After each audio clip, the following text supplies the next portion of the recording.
Bapak, Ibu, saudara-saudara yang dikasihi Tuhan, pertama-tama kami atas nama Majelis Jemaat GKMI Kudus mengucapkan selamat pagi dan selamat mengikuti kebaktian di rumah masing-masing. Berikut warta jemaat Minggu 19 April 2020. Yang pertama, jadwal persekutuan dan kebaktian pekan ini yang dapat jemaat ikuti secara online adalah sebagai berikut. Persekutuan Komisi Lansia pada hari Rabu 22 April tahun 2020 pukul 16 waktu Indonesia bagian Barat dengan tema Berita yang tak terbinasakan oleh Pendeta Setiawati. Yang kedua, Komisi Remaja pada hari Sabtu 25 April 2020 pukul 17 waktu Indonesia bagian Barat dengan tema Bersahabat dengan Sang Lian oleh Pendeta Muda Yesaya Sudarnoto Wijaya. Dan yang ketiga adalah kebaktian umum yang bisa ikuti Minggu 26 April tahun 2020. Informasi selengkapnya dapat jemaat simak di dalam warta jemaat yang tercetak maupun yang dikirimkan melalui email. Yang kedua, dalam rangka tanggap darurat COVID-19, GKMI Kudus mengadakan 1.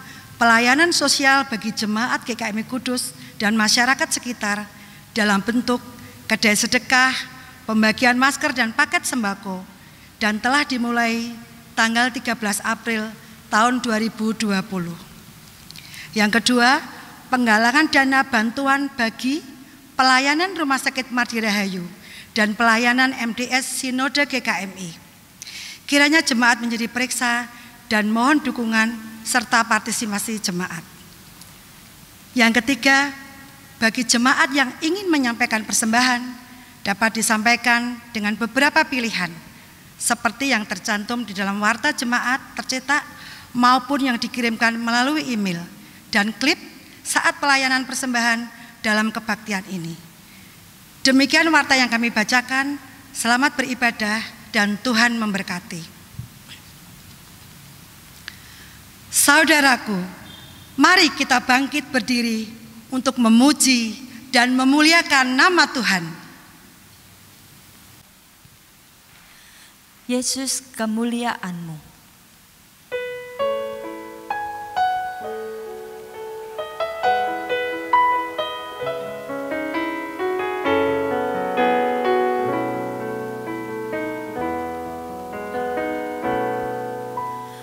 Yesus, kemuliaan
Kebaktian Minggu Paskah kedua ini kita laksanakan dalam nama Bapa yang telah membangkitkan putra tunggalnya dari kematian demi membebaskan umat manusia dari segala kekuatan yang menindasnya. Kasih karunia dari Allah Tritunggal, Bapa, Anak, dan Roh Kudus atas saudara sekalian.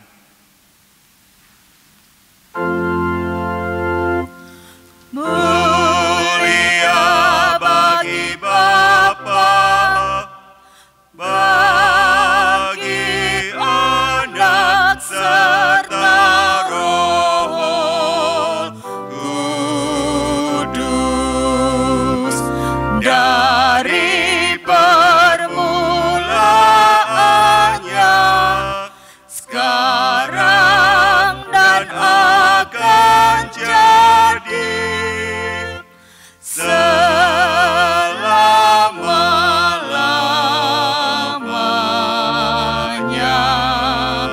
Amin.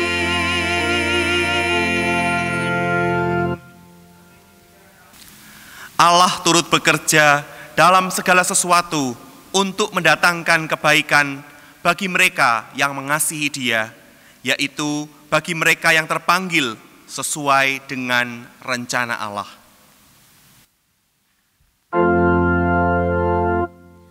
Amin.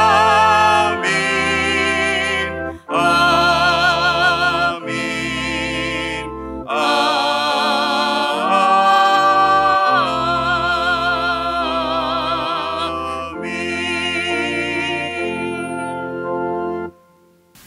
Silakan jemaat duduk.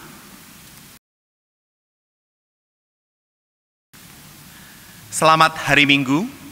Hari ini kita memasuki Minggu Paskah kedua dari 7 minggu masa Paskah sebelum Minggu Pentakosta. Tema kebaktian kita adalah berduka cita oleh pencobaan, bersuka cita oleh pengharapan.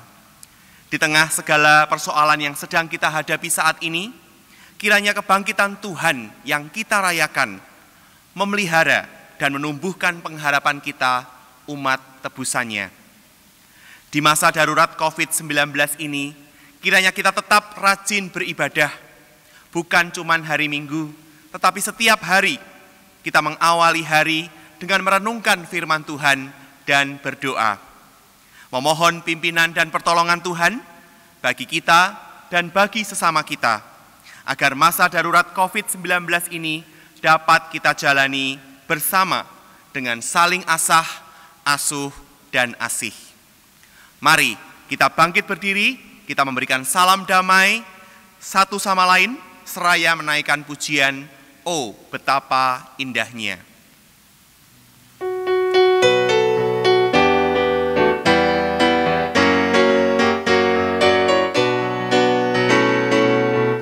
Oh betapa indahnya dan betapa eloknya bila saudara seiman hidup dalam kesatuan. Oh betapa indahnya dan betapa eloknya bila saudara seiman hidup dalam kesatuan. Urapan di kepala Harun yang kecanggut dan jubahnya turun seperti embun yang dari Hermon mengalir ke bukit Sion. Ke sana telah diperintahkan Tuhan agar berkat-berkat dicurahkan, kehidupan untuk selamanya. Oh betapa indahnya. Silakan duduk. Marilah kita bermazmur bagi Tuhan menurut Mazmur 16.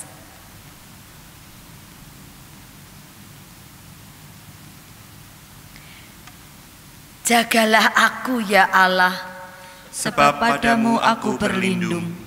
Aku berkata kepada Tuhan, Engkaulah Tuhanku. Tidak ada yang baik bagiku selain Engkau. Orang-orang kudus yang ada di tanah ini, Merekalah orang mulia yang selalu menjadi kesukaanku. bertambah besar kesedihan orang-orang yang mengikuti Allah lain. Aku tidak akan ikut mempersembahkan korban curahan mereka yang dari darah, juga tidak akan menyebut-nyebut nama mereka di bibirku. Ya Tuhan, Engkaulah bagian warisanku dan pialaku. Engkau sendirilah yang meneguhkan bagian yang diundikan kepadaku. Tali pengukur jatuh bagiku di tempat-tempat yang permai. Ya, milik pusakaku menyenangkan hatiku. Aku memuji Tuhan yang telah memberi nasihat kepadaku. Ya, pada waktu malam hati nuraniku mengajari aku.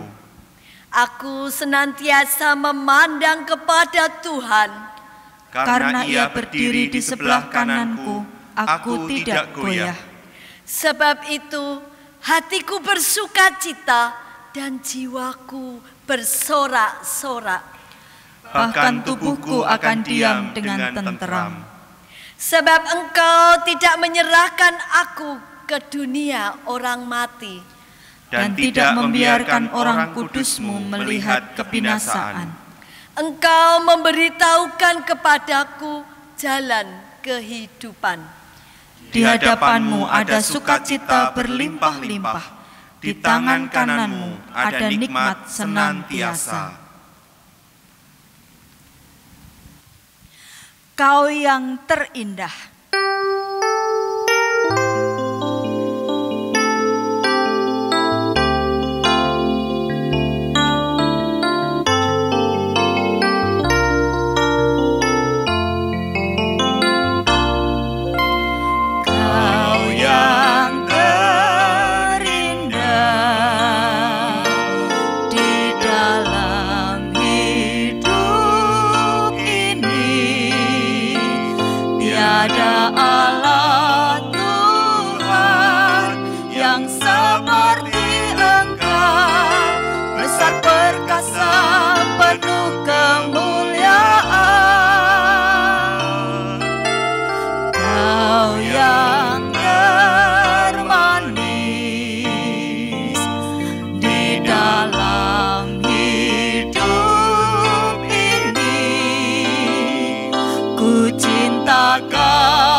Besar kasih setiamu kepadaku, ku sembah Kau ya Allahku, ku tinggikan nama-Mu selalu, tiada lutut tak bertelut, menyembah Yesus Tuhan Rajaku, ku sembah Kau ya Allahku, ku tinggikan nama-Mu selalu, semua lidah kan mengaku, Engkaulah Yesus Tuhan Rajaku.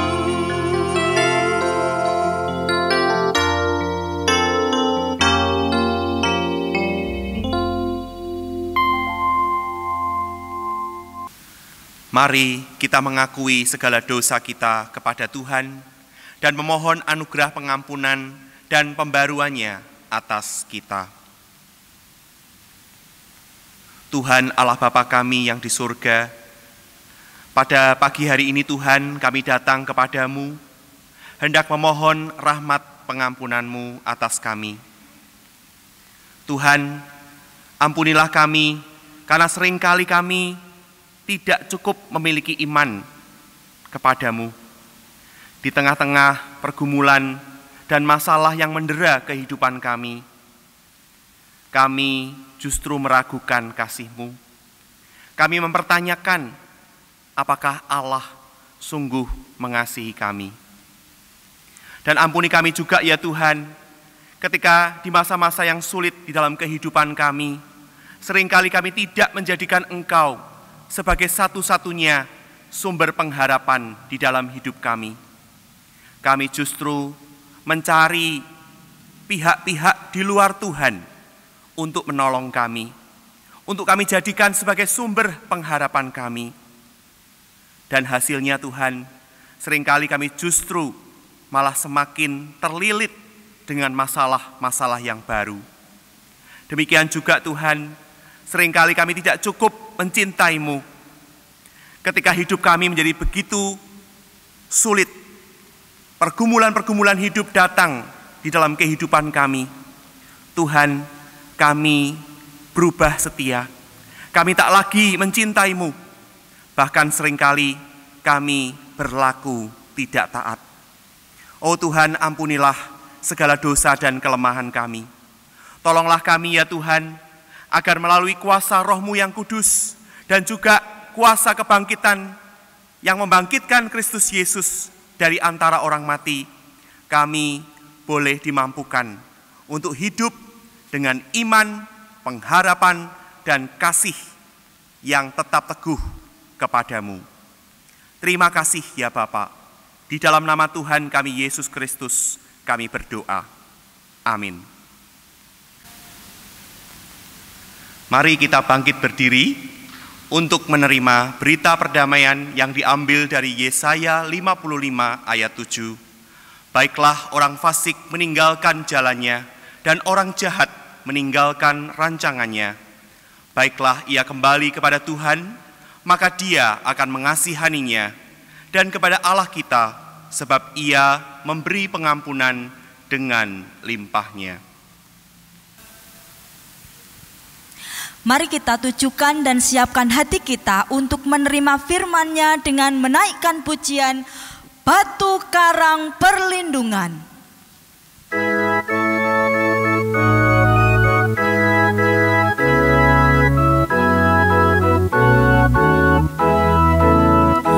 Tuhan batu perlindungan, bila topan keras menderu, jiwaku teduh dan aman. Yesuslah perlindunganku.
Silakan duduk. Mari kita bersatu dalam doa, memohon pengertian akan firman-Nya. Ya Tuhan, Allah Bapa kami yang di surga, pagi ini Tuhan, kembali kami datang ke hadirat-Mu dengan kerinduan hati untuk dibaharui dan dibentuk oleh kebenaran firman-Mu. Kami mohon kiranya kuasa Roh-Mu yang kudus menolong dan memampukan setiap kami untuk dapat menangkap apa yang mau Tuhan sampaikan kepada kami sekalian melalui kebenaran firman-Mu. Pakai dan urapi hamba-Mu yang penuh dengan keterbatasan ini Tuhan, agar Tuhan memampukan hamba dapat menyampaikan dan menguraikan kebenaran firman Tuhan dengan baik. Terima kasih ya Bapa, di dalam nama Tuhan kami Yesus Kristus, kami berdoa dan kami memohon. Amin. Pembacaan firman, bacaan pertama diambil dari Kisah Para Rasul pasal 2 ayat 14a, dilanjutkan ayat 22 sampai dengan 32.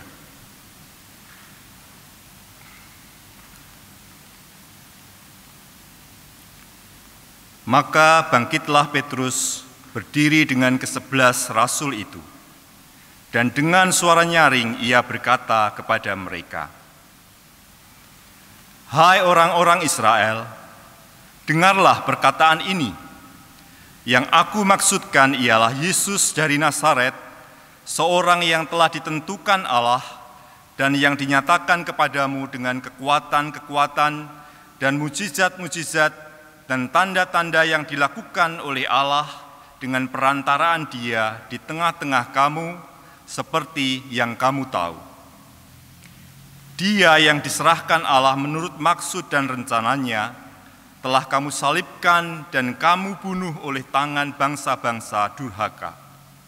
Tetapi Allah membangkitkan Dia dengan melepaskan Dia dari sengsara maut, karena tidak mungkin Ia tetap berada dalam kuasa maut itu. Sebab Daud berkata tentang Dia, "Aku senantiasa memandang kepada Tuhan, karena Ia berdiri di sebelah kananku, aku tidak goyah. Sebab itu, hatiku bersukacita dan jiwaku bersorak-sorak, bahkan tubuhku akan diam dengan tenteram. Sebab Engkau tidak menyerahkan aku kepada dunia orang mati, dan tidak membiarkan orang kudus-Mu melihat kebinasaan. Engkau memberitahukan kepadaku jalan kehidupan. Engkau akan melimpahi aku dengan sukacita di hadapan-Mu. Saudara-saudara, aku boleh berkata-kata dengan terus terang kepadamu tentang Daud, bapa bangsa kita. Ia telah mati dan dikubur, dan kuburannya masih ada pada kita sampai hari ini. Tetapi ia adalah seorang nabi, dan ia tahu bahwa Allah telah berjanji kepadanya dengan mengangkat sumpah bahwa ia akan mendudukkan seorang dari keturunan Daud sendiri di atas tahtanya. Karena itu, ia telah melihat ke depan dan telah berbicara tentang kebangkitan Mesias, ketika ia mengatakan bahwa Dia tidak ditinggalkan di dalam dunia orang mati dan bahwa dagingnya tidak mengalami kebinasaan. Yesus inilah yang dibangkitkan Allah, dan tentang hal itu kami semua adalah saksi." Demikianlah firman Tuhan. Syukur kepada Allah.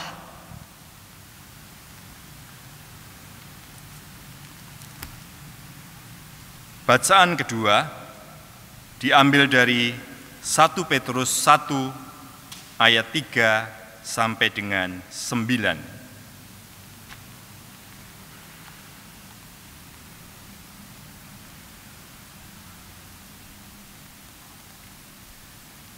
Terpujilah Allah dan Bapa Tuhan kita Yesus Kristus, yang karena rahmat-Nya yang besar telah melahirkan kita kembali oleh bangkitan Yesus Kristus dari antara orang mati kepada suatu hidup yang penuh pengharapan, untuk menerima suatu bagian yang tidak dapat binasa, yang tidak dapat cemar dan yang tidak dapat layu, yang tersimpan di surga bagi kamu, yaitu kamu yang dipelihara dalam kekuatan Allah karena imanmu, sementara kamu menantikan keselamatan yang telah tersedia untuk dinyatakan pada zaman akhir.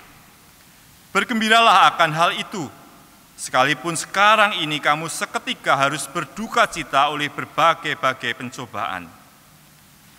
Maksud semuanya itu ialah untuk membuktikan kemurnian imanmu yang jauh lebih tinggi nilainya daripada emas yang fana yang diuji kemurniannya dengan api, sehingga kamu memperoleh puji-pujian dan kemuliaan dan kehormatan pada hari Yesus Kristus menyatakan dirinya. Sekalipun kamu belum pernah melihat Dia, namun kamu mengasihinya. Kamu percaya kepada Dia, sekalipun kamu sekarang tidak melihatnya. Kamu bergembira karena sukacita yang mulia dan yang tidak terkatakan, karena kamu telah mencapai tujuan imanmu, yaitu keselamatan jiwamu. Demikianlah firman Tuhan. Syukur kepada Allah. Mari kita bangkit berdiri. Inilah Injil Tuhan Yesus Kristus menurut Yohanes 20 ayat 19 sampai 31.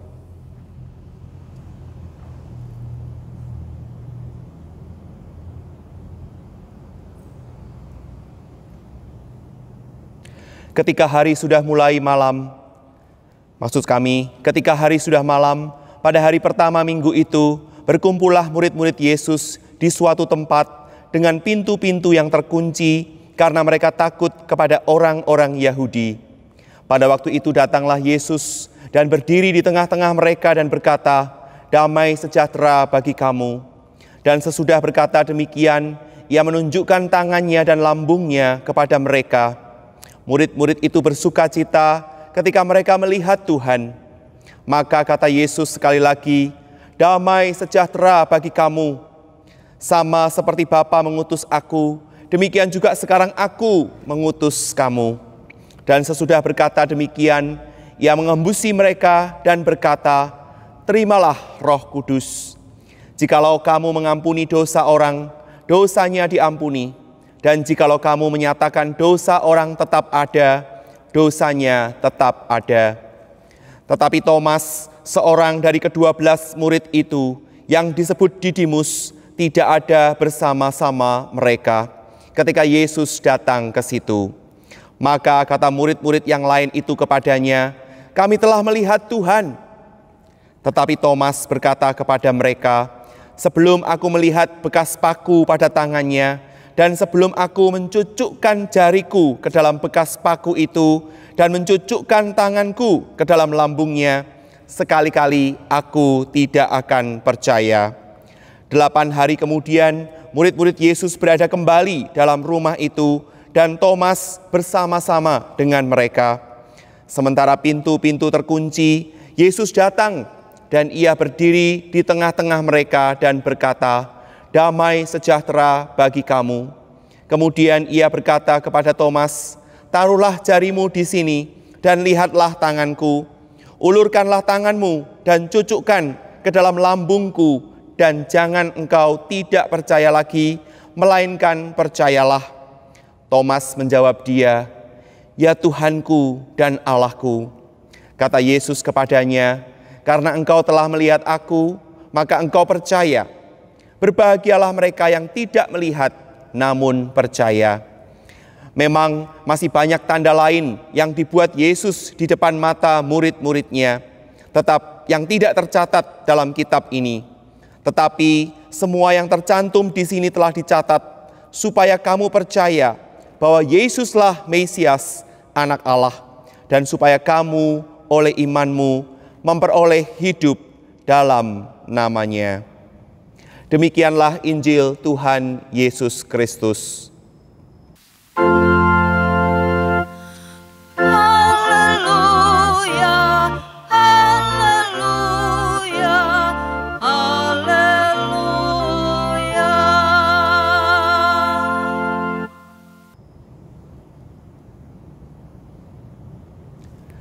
Silakan duduk.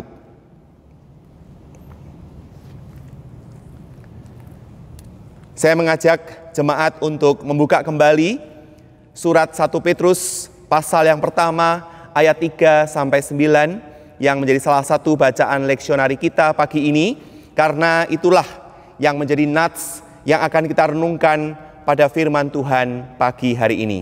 Mari jemaat kita buka kembali 1 Petrus 1 ayat 3 sampai dengan ayat yang ke-9. Ada sebuah pepatah Jawa berbunyi demikian. Ojo wedi kangelan, jalaran urip ing donya iku pancen angel. Sekali lagi, ojo wedi kangelan, jalaran urip ing donya iku pancen angel. Jangan takut menghadapi kesulitan, karena hidup di dunia itu memang susah. Nah, saudaraku yang dikasihi Tuhan, saya ingin menggarisbawahi frase yang kedua atau yang terakhir, di mana dikatakan karena hidup di dunia itu memang susah. Agaknya unen-unen atau pepatah Jawa ini mau menggambarkan realitas sejati dari kehidupan kita. Hidup di dunia ini memang susah.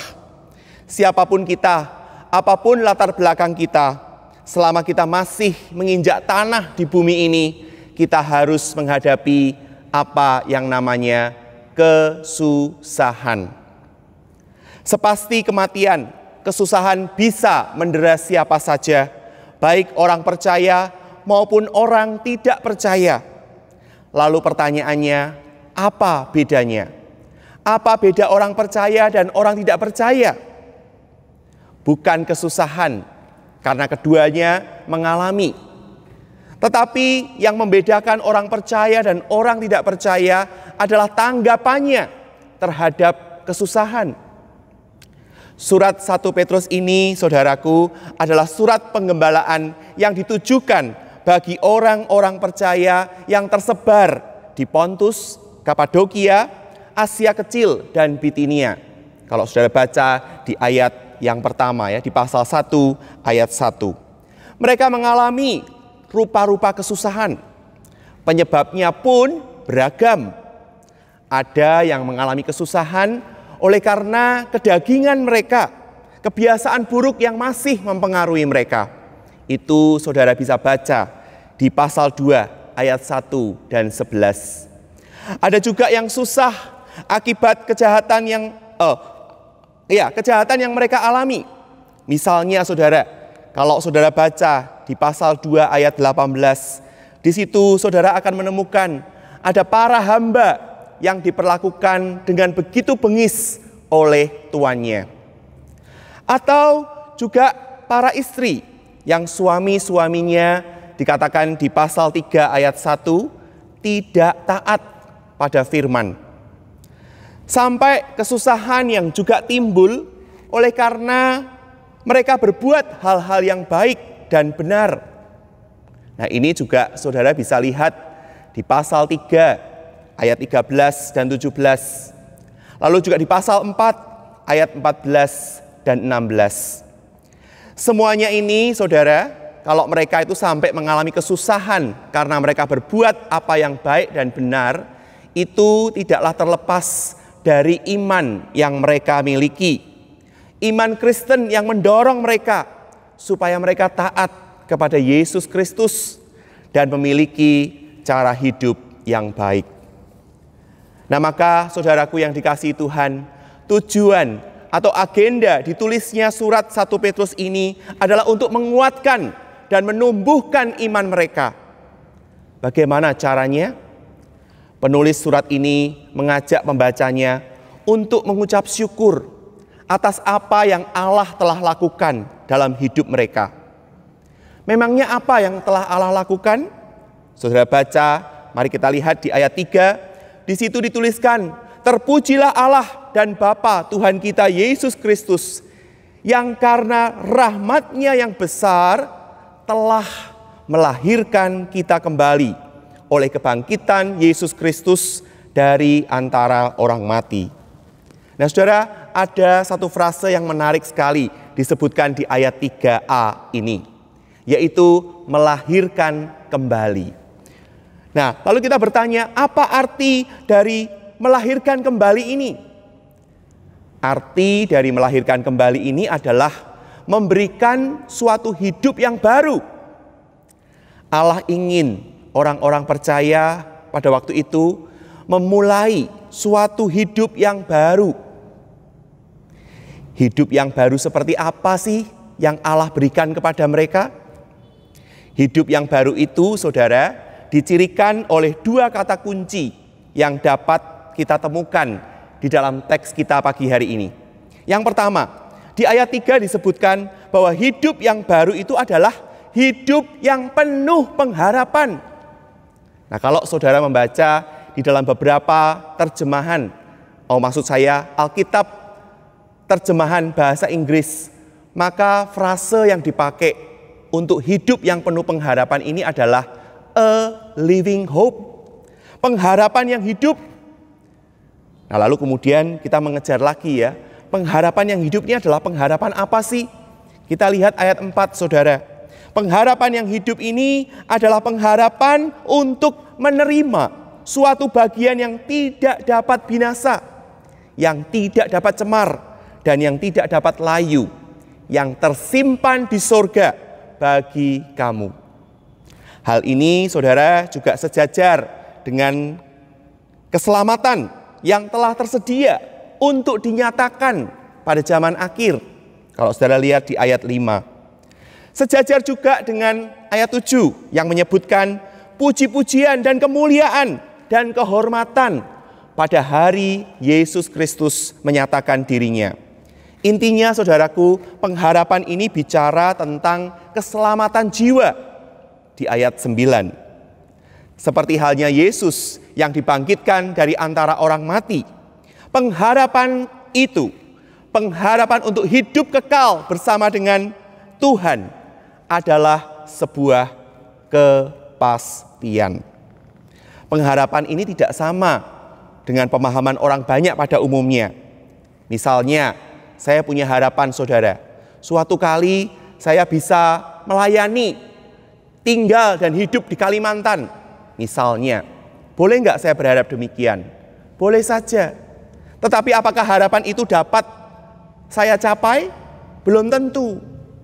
Bahkan saya sendiri nggak yakin apakah saya akan bisa menggapai harapan itu. Nah, kemudian saudara, saya juga ingat akan sebuah kisah.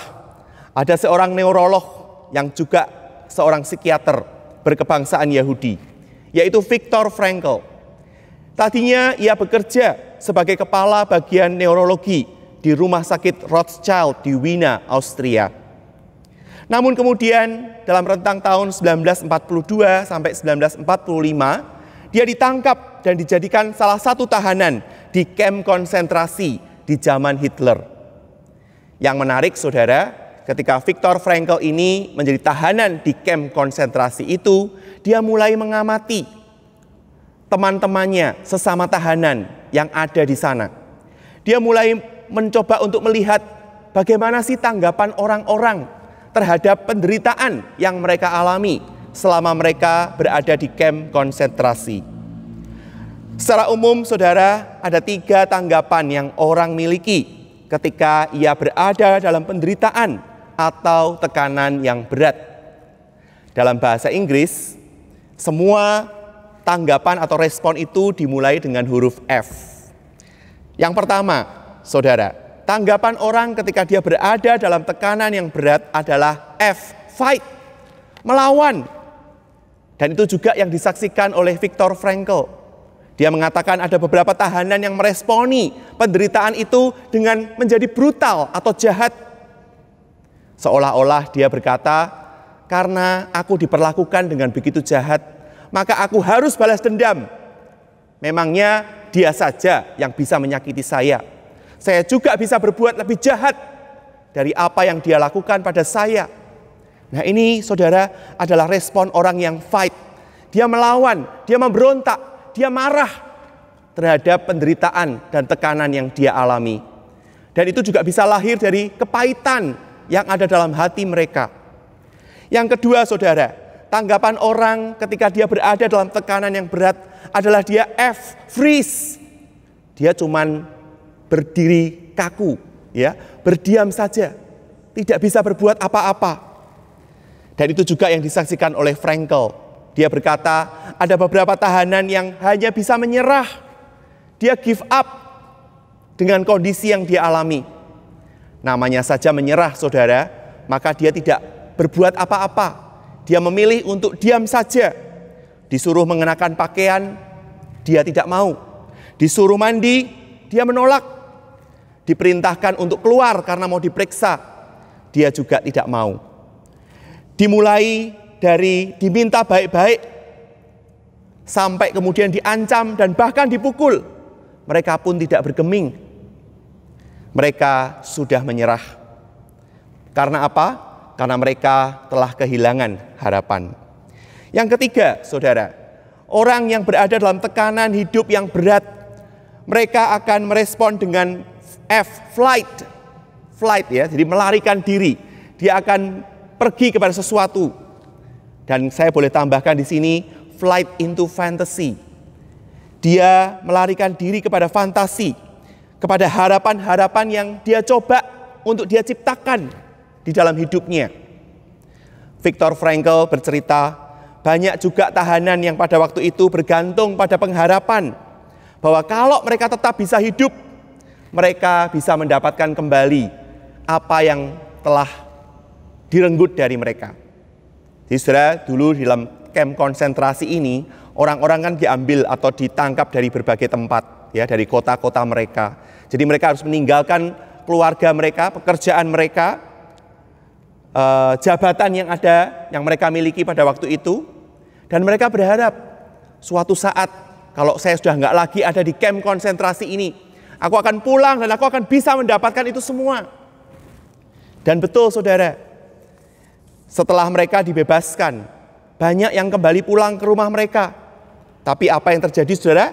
Mereka mendapati bahwa hal-hal yang mereka harapkan itu, hal-hal yang mereka pikir bisa mereka dapatkan itu, ternyata sudah lenyap. Tidak akan pernah bisa mereka dapatkan kembali. Sehingga tidak heran saudaraku, banyak di antara mereka yang lalu menjadi depresi. Dan tidak sedikit juga yang lalu mulai mengambil jalan untuk mengakhiri hidup mereka. Harapan-harapan mereka runtuh. Dan saudaraku, Frankl lalu berkata, mereka yang sungguh-sungguh dapat bertahan dalam situasi penderitaan dan tekanan yang berat ini adalah mereka yang memiliki suatu titik acuan yang tetap. Jadi harapannya itu enggak harapan yang blur gitu ya, enggak jelas begitu, enggak. Harapannya adalah pasti. Satu titik acuan yang tetap, yang melampaui yang ada di dunia ini. Sesuatu yang tidak dapat mati dan tidak dapat dihancurkan. Saudaraku yang dikasihi Tuhan, kalau kita coba pikirkan apa yang dikatakan oleh Viktor Frankl ini, tidakkah pengharapan seperti itulah yang Allah sediakan untuk saudara dan saya? Pengharapan kita, saudara, bukanlah pada hal-hal yang ada di dunia ini. Pengharapan kita adalah pada apa yang nanti akan kita dapatkan kelak ketika kita berada bersama dengan Tuhan, mengalami hidup yang kekal, mengalami satu kehidupan bersama dengan Allah kita. Pengharapan kita juga bukan pada hal-hal yang dapat binasa, melainkan pada hal-hal yang tidak dapat binasa. Tadi dikatakan di ayat 4 ya, satu bagian yang akan kita terima itu adalah bagian yang tidak dapat binasa, tidak dapat cemar, tidak dapat layu.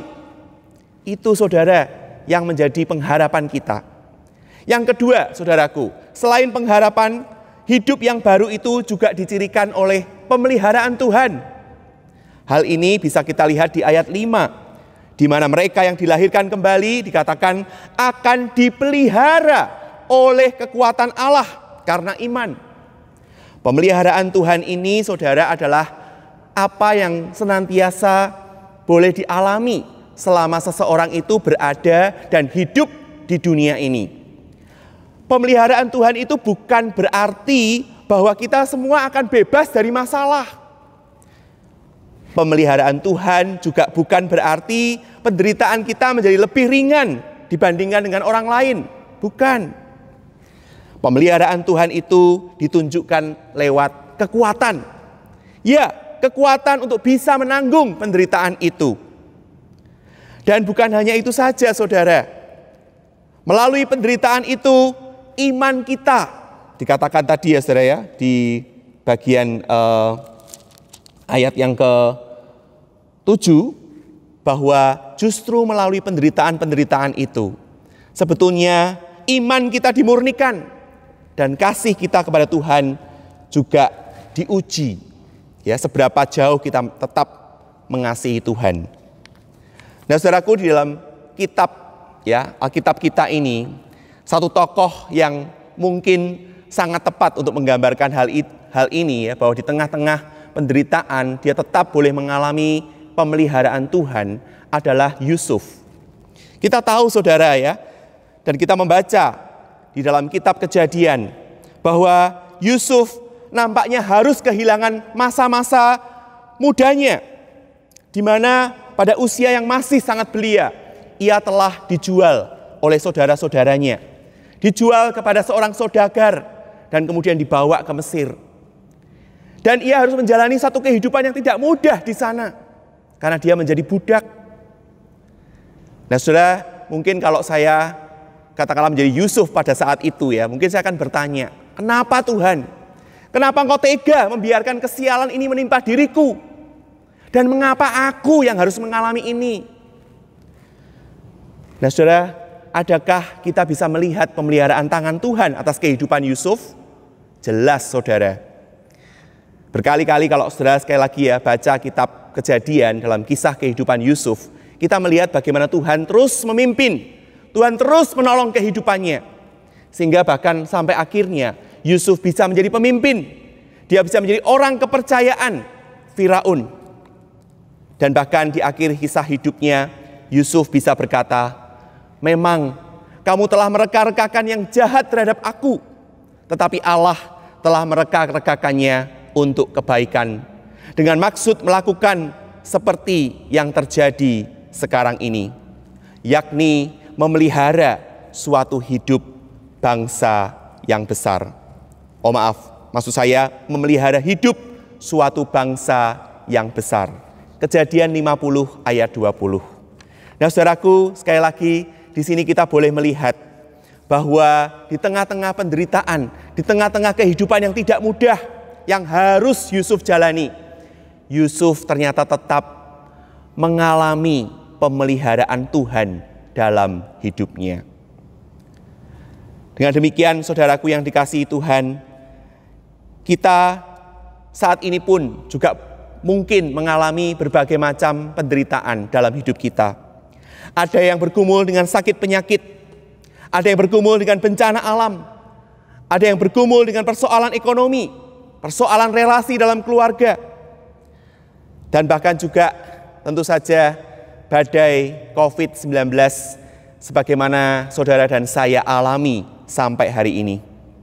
Nah, melalui firman Tuhan hari ini saudara kita diingatkan bahwa kita punya pengharapan akan hidup yang kekal bersama dengan Tuhan.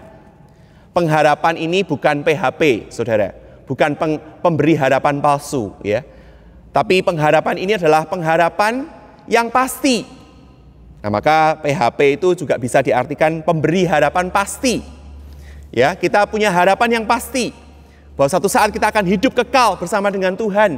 Apa yang kita alami sekarang ini tidak ada apa-apanya kalau dibandingkan dengan apa yang nanti kita akan dapatkan. Kita hidup bersama dengan Tuhan yang kita kasihi. Dan itu adalah hidup yang kekal. Yang kedua, saudara, kita diingatkan melalui firman Tuhan hari ini, bahwa sebagai orang-orang yang diberikan hidup baru, kita tahu bahwa Allah memelihara kita selama kita berada di dalam dunia ini.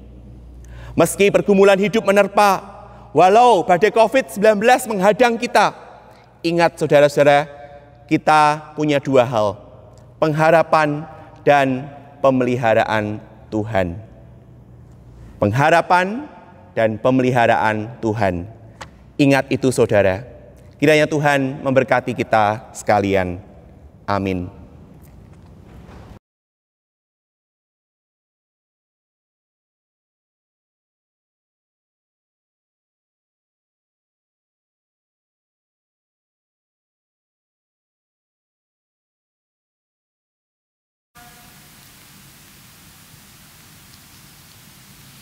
Mari kita bangkit berdiri. Sebagai jemaat Kristen yang ingin meneladani Kristus, marilah kita mengikrarkan komitmen kemuridan. Kami bersaksi bahwa tidak seorang pun dapat sungguh-sungguh mengenal Kristus kecuali ia yang mengikutinya setiap hari dalam kehidupan. Dan sebagai bagian dari gereja yang am, marilah kita bersama-sama dengan gereja-gereja di sepanjang abad dan tempat, kita mengikrarkan pengakuan iman rasuli.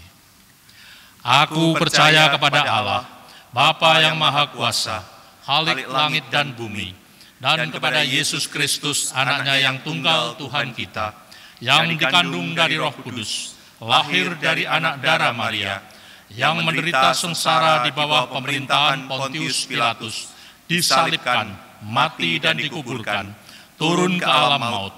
Pada hari yang ketiga, bangkit pula dari antara orang mati, naik ke surga, duduk di sebelah kanan Allah, Bapa yang Maha Kuasa, dan dari sana ia akan datang kembali untuk menghakimi orang yang hidup dan yang mati. Aku percaya kepada Roh Kudus, gereja yang kudus dan am, persekutuan orang kudus, pengampunan dosa, kebangkitan orang mati, dan hidup yang kekal. Silakan duduk. Dia hanya sejauh doa.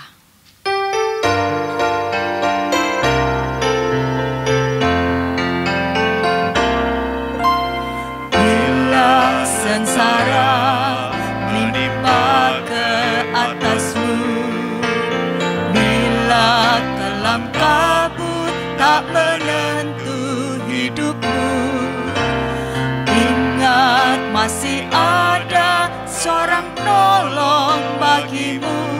Dia tak pernah jauh darimu.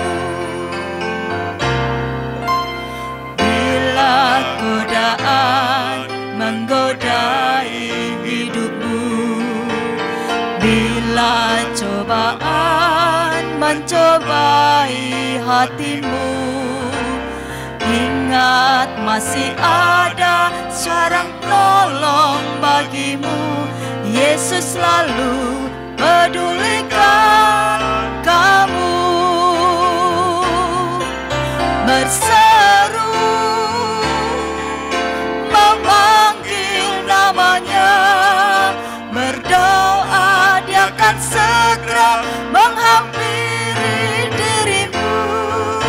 Percaya dia tak jauh darimu, dia hanya sejauh doa.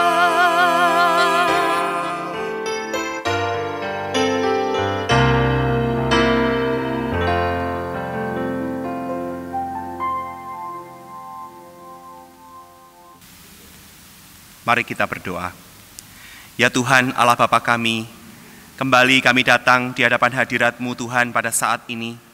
Kami mengucap syukur dan berterima kasih untuk kebenaran firman Tuhan yang telah kami terima pada hari ini. Tolonglah kami ya Tuhan, agar di tengah-tengah situasi dan pergumulan hidup kami yang tidak mudah di masa darurat COVID-19 ini, Tuhan kami tetap boleh meyakini bahwa di dalam hidup kami, Engkaulah menjadi pengharapan dalam hidup kami, dan Engkau yang akan senantiasa memelihara hidup kami saat ini. Bapa di surga, saat ini kami juga berdoa untuk bangsa dan negara kami. Oh Tuhan, kami mohon belas kasihan dan pertolongan-Mu. Kiranya Tuhan terus Engkau akan menopang bangsa ini di tengah-tengah segala kemelut dan pergumulan yang dihadapi. Biarlah Tuhan Engkau memberikan kekuatan, Engkau memberikan hikmat kepada para pemimpin bangsa kami, sehingga mereka semua boleh melakukan tugas dan tanggung jawab mereka dengan sebaik-baiknya. Tuhan, kami juga terus berdoa menyerahkan untuk pandemi COVID-19 yang terjadi bukan saja di negara kami, tapi bahkan di seluruh dunia. Ya Tuhan, kami menyadari bahwa kami tidak boleh menganggap remeh dan enteng virus corona ini. Sebaliknya Tuhan, biarlah kami boleh bersama-sama, bahu-membahu, bergandengan tangan, berjuang untuk melawan pandemi COVID-19 ini. Tolonglah Tuhan agar Engkau memberikan hikmat kepada setiap warga negara yang ada di dunia ini, supaya sungguh-sungguh mereka boleh mentaati himbauan yang disampaikan oleh pemerintah masing-masing, agar mereka melakukan physical distancing, menjaga jarak dengan tetap tinggal di rumah. Demikian juga Tuhan, mereka boleh terus menjaga kebersihan diri mereka dengan rajin mencuci tangan ataupun menggunakan hand sanitizer ataupun desinfektan. Oh Tuhan, kami percaya Bapa, bahwa kalau kami sungguh-sungguh melakukan apa yang menjadi bagian kami, maka kami percaya Tuhan, virus COVID-19 ini tidak akan terus menyebar. Dan bahkan kami rindu Tuhan, suatu saat akan boleh ditemukan satu vaksin yang bisa mengobati atau dipakai untuk menangani COVID-19 ini. Ya Bapa di surga, pada kesempatan ini juga kami hendak berdoa untuk saudara-saudari kami yang sedang sakit dan lemah tubuh. Oh Tuhan, kami teringat untuk Bapak Bambang Suprapto, Bapak Silas Suyanto, Bapak Budiman Hadi Surya, Bapak Budiono, Bapak Sunarso Putro, Bapak Stefanus Yulianto Lestari, Ibu Lena Kristanti, Ibu Indrawati, Ibu Ana Maria Andarmani, Ibu Gwe Gyok Kim, Ibu Tan Linhwa, dan Ibu Tan Meifong, serta mungkin beberapa jemaat lain yang belum disebutkan namanya di dalam warta.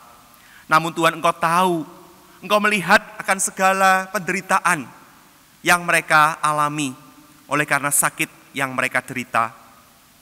Oh Tuhan, hadirlah di tengah-tengah mereka untuk terus boleh menguatkan, menghibur, dan memampukan mereka untuk tetap setia dan beriman kepadamu. Berkati ya Tuhan untuk setiap saudara-saudara atau anggota keluarga yang dengan setia terus merawat dan menjaga saudara-saudari kami yang lemah ini.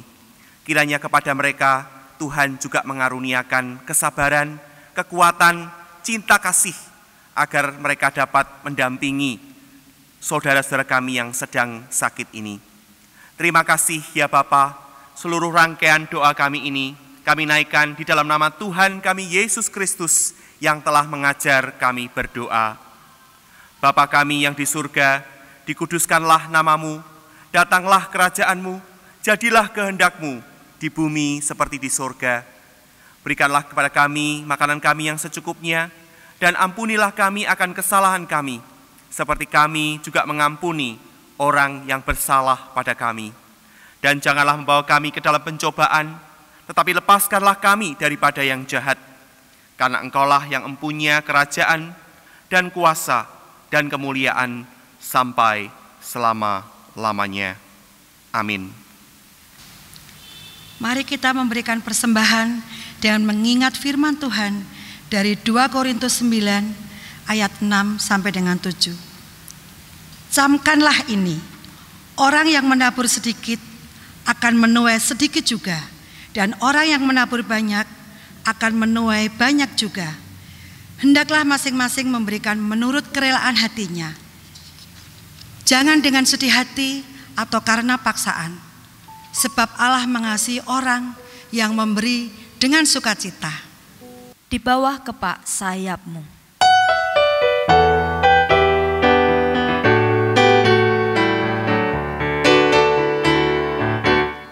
Aku ingin selalu berada di hadirat-Mu. Aku ingin selalu berlindung dalam naungan-Mu.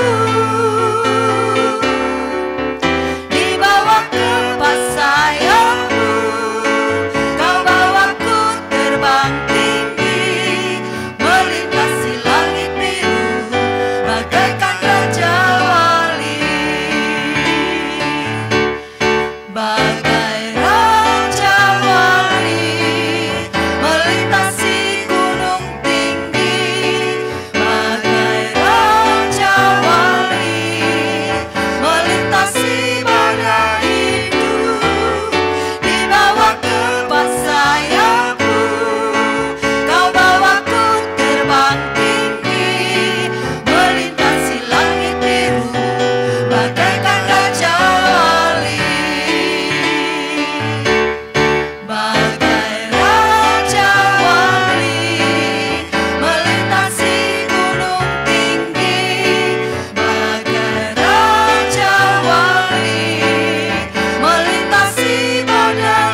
Mari kita bangkit berdiri.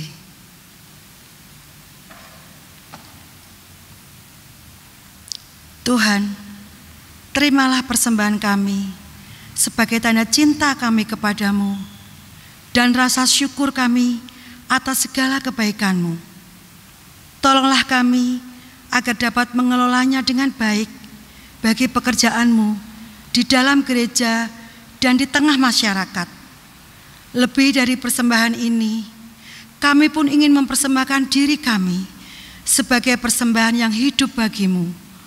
Tolonglah kami agar kami dapat mengerjakan kehendak-Mu dalam keseharian kami. Di dalam nama Tuhan Yesus Kristus kami berdoa.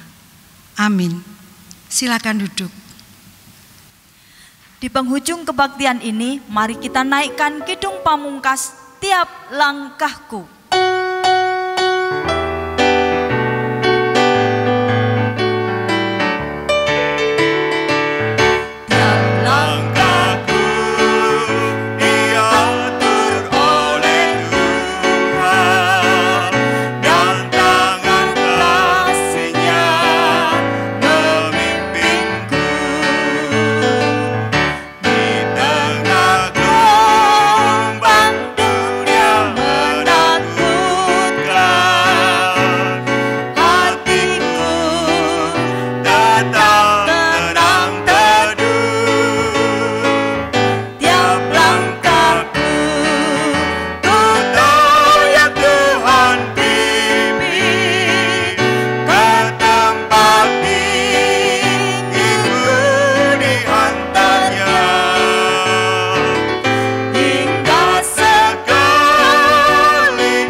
Mari kita bangkit berdiri dan terimalah berkat Tuhan, Allah sumber segala kasih karunia yang telah memanggil kamu dalam Kristus kepada kemuliaannya yang kekal, akan melengkapi, meneguhkan, menguatkan, dan mengokohkan kamu sesudah kamu menderita seketika lamanya.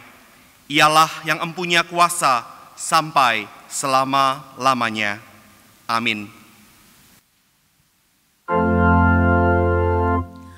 Kepada Allah beri puji, semua makhluk di bumi. Padanya ku beri pujian, Bapa, Anak, dan Roh Suci.